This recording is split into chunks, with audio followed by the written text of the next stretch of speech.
Olá pessoas, sejam bem-vindos a mais um vídeo de CSS e a propriedade de hoje é Border Width, que é a espessura da borda. Então vamos lá, na prática, como de costume. Então eu já deixei um arquivinho aqui preparado para a gente, com alguns parágrafos. Eu coloquei uma classe para cada um deles, chamado de borda 1 até borda 5. Coloquei um nome aqui para facilitar a identificação de cada uma das propostas que eu vou estar mostrando para vocês, das várias espessuras possíveis. E aqui já está mastigadinho também o nosso bloco de estilização CSS. Então vamos começar com a propriedade em si. Basta colocar border width, que é a espessura ou largura da borda, né? O termo width pode significar largura, espessura. E a gente vai colocar o valor para essa propriedade. O valor dessa propriedade pode ser expresso em várias unidades de medida. Pode ser utilizado pixel, pode ser utilizado milímetro, centímetro e assim por diante. Essas diversas unidades de medida disponíveis no CSS, eu vou estar tratando em um vídeo específico ainda nessa playlist, um pouquinho mais para frente. Então, para ser simples, eu vou utilizar a unidade de medida pixel nos meus exemplos, beleza? A primeira, que é fina, eu vou utilizar uma palavra reservada, né, uma palavra já pré-determinada, melhor dizendo, que é uma propriedade para dizer que ela é fina, então é thin. Então, essa palavrinha em inglês, thin, vai dizer que a borda vai ser fina. Vou atualizar aqui no navegador e a gente vai ver que não vai mudar nada, beleza? Vamos lá. Então, nada mudou aqui, porque tem um detalhe importantíssimo. Se você já assistiu o vídeo anterior que eu falei sobre estilo da border, o border style, né, o estilo da borda, a gente viu que a gente determina se é sólida, se é tracejada e assim por diante. E para que a gente determine a espessura da borda, a gente já precisa ter algum estilo. Sem uma determinação de estilo, não vai ter espessura para a borda, ok? Então, junto com esse bloquinho, eu vou colocar o estilo dessa borda. Então, vai ser um border style, vou colocar como solid, para facilitar aqui o exemplo. E está aqui uma borda sólida com uma espessura fina, beleza? Vou copiar esse código aqui para agilizar o processo, colar aqui embaixo e vou utilizar o outro valor pré-determinado, que é o medium, que significa médio.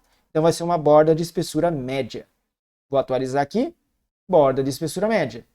Vou fazer mais uma com a borda grossa, que é o thick. Vou atualizar e belezinha. Então, cada um desses parágrafos com uma espessura diferente.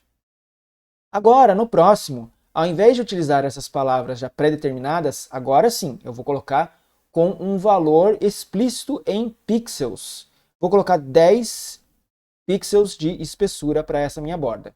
Vou atualizar aqui e agora a gente consegue ver que é uma borda mais espessa, né, mais grossa do que as pré-determinadas, nesse caso com 10 pixels. Você poderia colocar o valor que você quisesse aqui, beleza? E a última eu deixei para demonstrar que é possível colocar valores diferentes para cada um dos lados do seu elemento. Então, a borda de cima, a borda da direita, a borda de baixo e a borda da esquerda. Especificamente nessa ordem. Então, pega a dica. Toda vez que a gente for fazer valores múltiplos em uma mesma propriedade, sempre vão seguir essa ordem de sentido horário. Primeiro em cima, depois direita, embaixo e esquerda. Vamos colocar os valores aqui, que fica mais fácil a gente entender. Então, colei aqui e vou colocar alguns valores para exemplo. Observe que os valores eu estou colocando todos eles na mesma linha, ou seja, na frente aqui da propriedade width, apenas separados por espaço. É assim a forma de escrever essa propriedade com valores diferentes, ok? Vou atualizar aqui no navegador e a gente vai ver. A parte de cima está bem fininha, com 1 pixel. O lado direito está com 4 pixels, a parte inferior com 8 e o lado esquerdo com 16. Dá para perceber aqui realmente bem visível a diferença entre as bordas, ok? Se eu fizer a omissão de algum desses valores, as regras vão mudar um pouquinho. Vamos ver como é que funciona. Se eu apagar esse último valor, que são os 16 pixels, vou atualizar, e a gente vai ver o seguinte. A parte de cima, belezinha, 1 pixel, parte da direita aqui 4 pixels, a parte de baixo 8 pixels, sem novidade, e o lado esquerdo, que não foi explícito o valor, a gente não está dizendo qual é o valor, ele recebe o valor do seu lado oposto, que no caso aqui é o lado direito. Se eu omitir mais um valor, o esquema vai ser o seguinte. O primeiro valor que foi escrito aqui vai ser para cima e para baixo.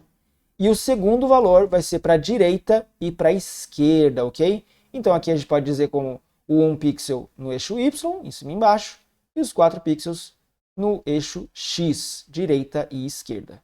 Obviamente, se eu não tivesse um segundo valor, volta no mesmo modelo que a gente tinha antes, onde todas as bordas seguem aquele valor. Vou desfazer aqui para manter o exemplo, atualizar e belezinha.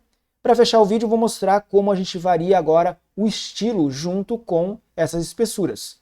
Do mesmo jeito que eu já demonstrei no outro vídeo, vou colocar aqui alguns estilos diferentes. Vou colocar dotted, seria o pontilhado, vou colocar dashed, vou colocar aqui ridge, e o último,